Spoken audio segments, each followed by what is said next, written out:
कि अभी पूरे झारखंड में एक चर्चा का विषय बना हुआ है 1932 खतियान को लेकर, तो क्या ये लागू होना चाहिए कि नहीं होना चाहिए? ये 1932 का खतियान लागू नहीं होना चाहिए। उसको लागू करने के बाद प्रदेश जो है अव्यवस्थित हो जाएगा।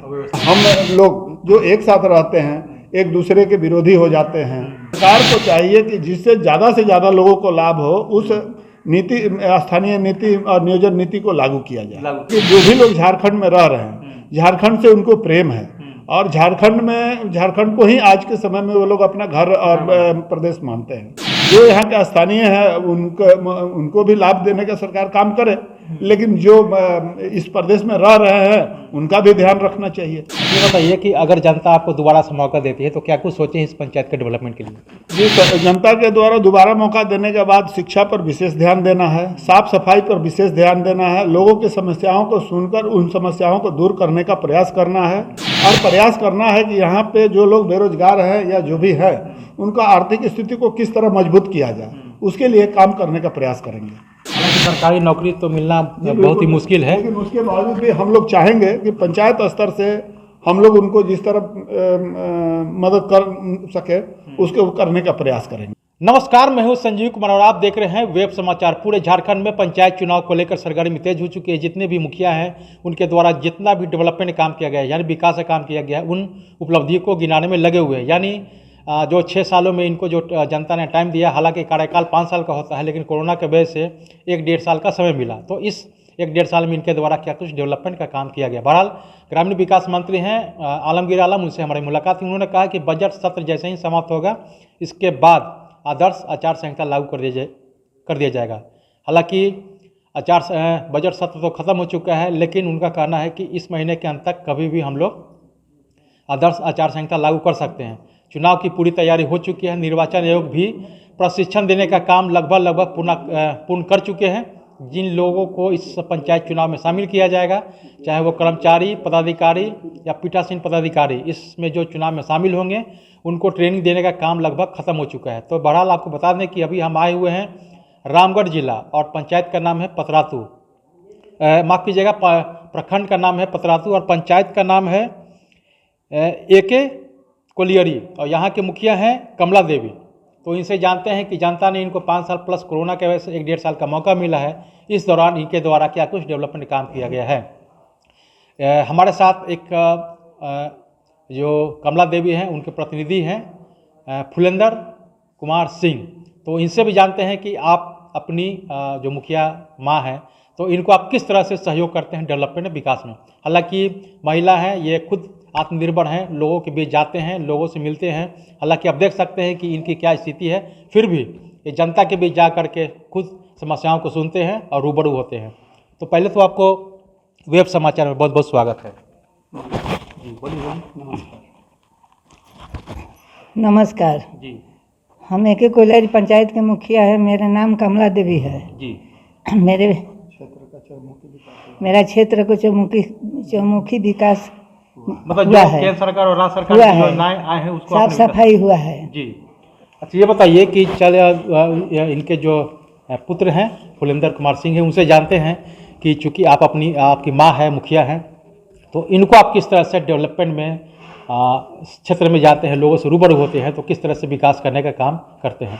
पहले तो वेब समाचार में आपको बहुत बहुत स्वागत। जी नमस्कार। ये बताइए। जी जी बोला जी नमस्कार जी। मेरा नाम फुलेंदर कुमार सिंह है। हमारी माता जी मुखिया और इनका हर तरह से हम मदद करने का प्रयास करते हैं और इनके दिशा निर्देश के अनुसार जो भी कहा जाता है उसका पालन करते हुए जहाँ जिस चीज़ का ज़रूरत होता है, जिस तरह का विकास करना होता है, इनसे सलाह लेके उस जगह पे उस कार्य को करने का प्रयास करते हैं। अच्छा ये बताइए कि प्रधानमंत्री आवास योजना के द्वारा कितने लोगों को आवास दिलवाए होंगे अब तक? जी हम लोग सीसीएल क्षेत्र में आते हैं और सीसीएल क्षेत्र में रहती ज़मीन नहीं होने के कारण इस बात का दुख है हम लोग को कि रहती ज़मीन नहीं होने के कारण सीसीएल से हम लोग को एनओसी नहीं मिलता है, जिसके कारण हम लोग प्रधानमंत्री आवास में काम करने में सक्षम नहीं है। जी। अच्छा शौचालय कितना बनवाया? शौचालय अभी तक हम लोग 160-65 शौचालय ज़रूरत के हिसाब से जितने भी लोग हैं उनके शौचालय उपलब्ध करा चुके हैं और अब आने वाला समय में, और चूँकि परिवार बढ़ता है तो परिवार बढ़ता है और परिवार बंटने के बाद शौचालय का शौचालय का आवश्यकता पड़ता ही है। अब उसको ध्यान में रखते हुए उसको भी हम लोग चिन्हित करते जा रहे हैं कि आने वाला समय में उन लोग को शौचालय देना है। जी। अच्छा, पेंशन कितने लोग को बनवाए होंगे?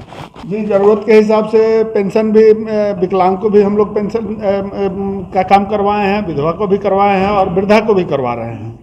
और ये कोरोना काल में हम लोग करीब करीब 15-20 पेंशन का जो सरकार आपके द्वारा कार्यक्रम हुआ, इसके तहत हमारे पंचायत से 20-22 फॉर्म गिरा है, जिसमें लगभग हम लोग प्रयास में है कि सारे लोगों का पेंशन चालू हो जाए।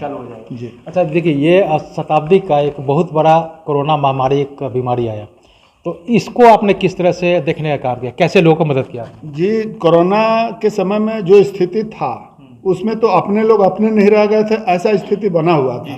उस स्थिति में भी हम लोग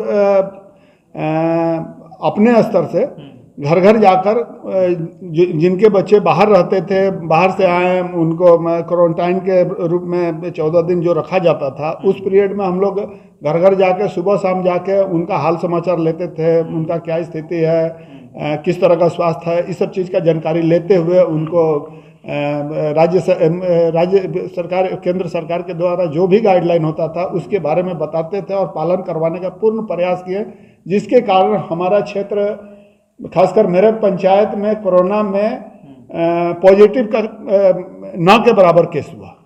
एक भी कोरोना का मरीज नहीं मिला? मात्र एक आदमी उस पीरियड में पॉजिटिव यहाँ हुआ, लेकिन वो सुरक्षित है? वो भी सुरक्षित है, ठीक ठाक है? जी, बिल्कुल ठीक है। अच्छा, ये बताइए कि चूंकि जो कार्यकाल जो हुआ 6 सालों में, तो इनके कार्यकाल में कोई ऐतिहासिक काम बताइए जो पूर्व में नहीं हुआ था, जो आपके कार्यकाल में कुछ ऐसा हुआ? जी, इस जगह पे पानी का बहुत समस्या था। कई ऐसा टोला है जहाँ पे पानी का सप्लाई नहीं होता था, वहाँ हम लोग जल मीनार के माध्यम से पानी पहुँचाने का काम किए हैं, और जहाँ भी ज़रूरत पड़ा वहाँ पर हम लोग जल मीनार लगाएं, और जगह जगह जल मीनार के माध्यम से हर घर को पानी देने का प्रयास किए, और जितना संभव हुआ उतना हम लोग उसके लिए काम किए हैं। अच्छा, ये बताइए कि चूंकि ये खुद महिला हैं और महिलाओं का दर्द समझ सकते हैं कि किस तरह से अपने परिवार को चलाने के लिए अगर कुछ हेल्प मिल सके, मदद हो सके, तो किस समूह के माध्यम से कैसे वो मदद करते हैं वो कार्य के लिए, और कुछ बिजनेस करना चाहते हैं, उनके पास पैसे नहीं है, ठीक है, पति एक लिमिटेड कमाते हैं, वो घर चलाते हैं, तो परिवार को मजबूत करने के लिए आर्थिक रूप से, और चाहते हैं मदद करने के लिए, कैसे करते हैं वो? जी, केंद्र और राज्य सरकार के द्वारा महिला जो समूह चलता है, उस समूह के माध्यम से हम लोग उनको लोन दिलवाने का काम करते हैं, और उस पैसा से वो लोग अपना जिस तरह का मदद करना चाहते हैं वो उन सब चीज़ों को करवाने का काम करते हैं। जी। और CCL से हम लोग CSR के तहत स्वरोजगार के लिए एक ये मिक्सचर बनाना, अचार बनाना, ये सब का ट्रेनिंग करवा रहे हैं, और 2 दिन हमारे पंचायत में ट्रेनिंग हो चुका है, और अब आने वाले मतलब कल 30 तारीख को हम लोग उनको एग्ज़ाम, उनके द्वारा जो NGO है उसके द्वारा एग्ज़ाम लिया जाएगा, और उस एग्ज़ाम में जो भी उत्तीर्ण होंगे उनको सर्टिफिकेट केंद्र सरकार के द्वारा दिया जाएगा, जिसमें उन लोगों को हम लोग लोन दिलवाने का काम करेंगे, और लोन के माध्यम से स्वरोजगार खड़ा करने का प्रयास करेंगे। जो जिस तरह का काम सीखेंगे उनको उस में लोन दिलवाकर उनको स्वावलंबी बनवाने का काम करेंगे। अच्छा, आपके कार्यकाल में 2 मुख्यमंत्रियों के रीजन में रहा है, रघुवर दास, हेमंत सोरेन, बेहतर किसे मानते हैं? जी, ये तुलना कर पाना तो मुश्किल है मेरे लिए, लेकिन हमारे ये से हम तो दोनों मुख्यमंत्री को धन्यवाद देंगे कि रघुवर दास जी भी अपने समय में पंचायत पर विशेष ध्यान दिए, और हेमंत सोरेन जी भी आने वाला कुछ दिन पहले, बीते हुए कुछ महीना पहले सरकार आपके द्वार कार्यक्रम के तहत पंचायत में आकर लोगों को मदद करने का काम किए, जिसमें कुछ लोग को लाभ भी हुआ। जो लोग पंचायत प्रखंड में जाकर अपना कोई फॉर्म जमा नहीं कर पाते थे, वो सरकार आपके द्वार कार्यक्रम के दिन आके प्रखंड के कर्मचारियों के सामने अपने फॉर्म वगैरह तो जमा किए हैं, और उसमें बहुत तरह का वो लोग डिमांड किए, जिसको दूर करने का प्रयास किया गया।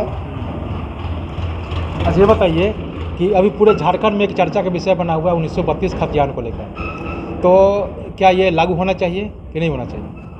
जी 1932 का खतियान लागू नहीं होना चाहिए, क्योंकि 1932 का खतियान लागू होने से बहुत काफ़ी नुकसान है। और हमको लगता है, जो मेरा अपना विचार है, उसको लागू करने के बाद प्रदेश जो है अव्यवस्थित हो जाएगा। जी, इसलिए कि उसमें हम लोग जो एक साथ रहते हैं एक दूसरे के विरोधी हो जाते हैं, और मतलब अपने स्वार्थ में हम लोग एक दूसरे के विरोधी हो जाते हैं। जी, तो ये लागू नहीं होना चाहिए। लागू नहीं होना चाहिए। सरकार को चाहिए कि जिससे ज़्यादा से ज़्यादा लोगों को लाभ हो, उस नीति, स्थानीय नीति और नियोजन नीति को लागू किया जाए। जी, ताकि इससे लाभ उसको हो सके। इससे सभी चूँकि जो भी लोग झारखंड में रह रहे हैं, झारखंड से उनको प्रेम है, और झारखंड को ही आज के समय में वो लोग अपना घर और प्रदेश मानते हैं। जी, तो ये तो उनको फायदा जी बिल्कुल, सभी लोगों को फायदा मिलना चाहिए। जो यहाँ के स्थानीय है उनको भी लाभ देने का सरकार काम करे, लेकिन जो इस प्रदेश में रह रहे हैं उनका भी ध्यान रखना चाहिए। अच्छा, ये बताइए कि अगर जनता आपको दोबारा से मौका देती है तो क्या कुछ सोचें इस पंचायत के डेवलपमेंट के लिए? जी, जनता के द्वारा दोबारा मौका देने के बाद शिक्षा पर विशेष ध्यान देना है, साफ सफाई पर विशेष ध्यान देना है, लोगों की समस्याओं को सुनकर उन समस्याओं को दूर करने का प्रयास करना है, और प्रयास करना है कि यहाँ पे जो लोग बेरोजगार हैं या जो भी है, उनका आर्थिक स्थिति को किस तरह मजबूत किया जाए, उसके लिए काम करने का प्रयास करेंगे। हालांकि सरकारी नौकरी तो मिलना बहुत ही मुश्किल है, लेकिन उसके बावजूद भी हम लोग चाहेंगे कि पंचायत स्तर से हम लोग उनको जिस तरह मदद कर सके उसको करने का प्रयास करेंगे। जी, तो आपने सुना कि जिस तरह से कमला देवी है, मुखिया हैं, इन्होंने कहा, और उनके जो पुत्र हैं फुलेंदर कुमार सिंह हैं, इन्होंने कहा कि अगर जनता हमें दोबारा से मौका देती है तो कई मैं डेवलपमेंट करने का मैं काम करूंगा, और मैं कोशिश करूंगा कि इस पंचायत का शिक्षा, स्वास्थ्य और रोजगार को लेकर के बेहतर से बेहतर काम करूं, ताकि इस पंचायत का चहुमुखी विकास हो सके। इसके अलावा जी क्या अभी हम लोग DMFT के माध्यम से एक दरखास्त दिए थे सांसद महोदय को। ये दरखास्त थोड़ा सा कैमरा पर दिखा दीजिए। सांसद महोदय को दिए थे। हमारे पंचायत में आने का जो मुख्य सड़क से आने का जो रास्ता है वो नहीं है, उस रोड को बनाने के लिए हम लोग आवेदन दिए थे। उस आवेदन को सांसद महोदय के द्वारा अनुमोदित कर दिया गया है, जिसको हम एक दिन पहले मतलब 28 तारीख को उपायुक्त महोदय के ऑफिस में ले जाकर उस अनुशंसा पत्र को ले जाकर जमा किए हैं। उम्मीद है कि सांसद महोदय के अनुशंसा पे हमारे पंचायत को मुख्य सड़क से जोड़ दिया जाएगा। जी, ये मुख्य सड़क से जोड़ने के लिए। जी। तो आपने देखा कि देखिए तस्वीरों में किस तरह से जो मुखिया जी हैं ये बहुत ही बेहतर काम किए हैं, क्योंकि ये मुख्य सड़क से जुड़ा हुआ नहीं है। तो इस आवेदन में लिखा हुआ है कि पतरातू प्रखंड के अंतर्गत ग्राम पंचायत AK कोयलरी के निम्न योजनाओं को जिला खनिज मद से कराने का अनुशंसा करता हूं। और पॉइंट नंबर 1, AK कोयलरी नकारी कॉलोनी के मुख्य सड़क दुमुहानी मंदिर सौंदा तक पथ का निर्माण। दूसरा है कि मुख्य पथ सौंदा से नकारी कॉलोनी तक पथ निर्माण। तीसरा है AK कोयलियरी के दाढ़ी दौड़ा से नंबर 3 दौड़ा तक का पथ का निर्माण। मध्य विद्यालय AK पंचायत नकारी से मुख्य पथ एकता क्लब सौंदा तक पथ निर्माण। यानी जो मुद्दा है और इनका कहना है कि मुख्य सड़क से इस पंचायत को जोड़ा जाए, ताकि इस पंचायत का चहुमुखी विकास हो सके। बहरहाल बड़ी योजनाओं को पंचायत स्तर पे नहीं कर पाते हैं, जिसके कारण हम लोग ऊपर सांसद महोदय का सहयोग लेते हैं, उपायुक्त महोदय का सहयोग लेते हैं, विधायक जी का सहयोग लेते हैं।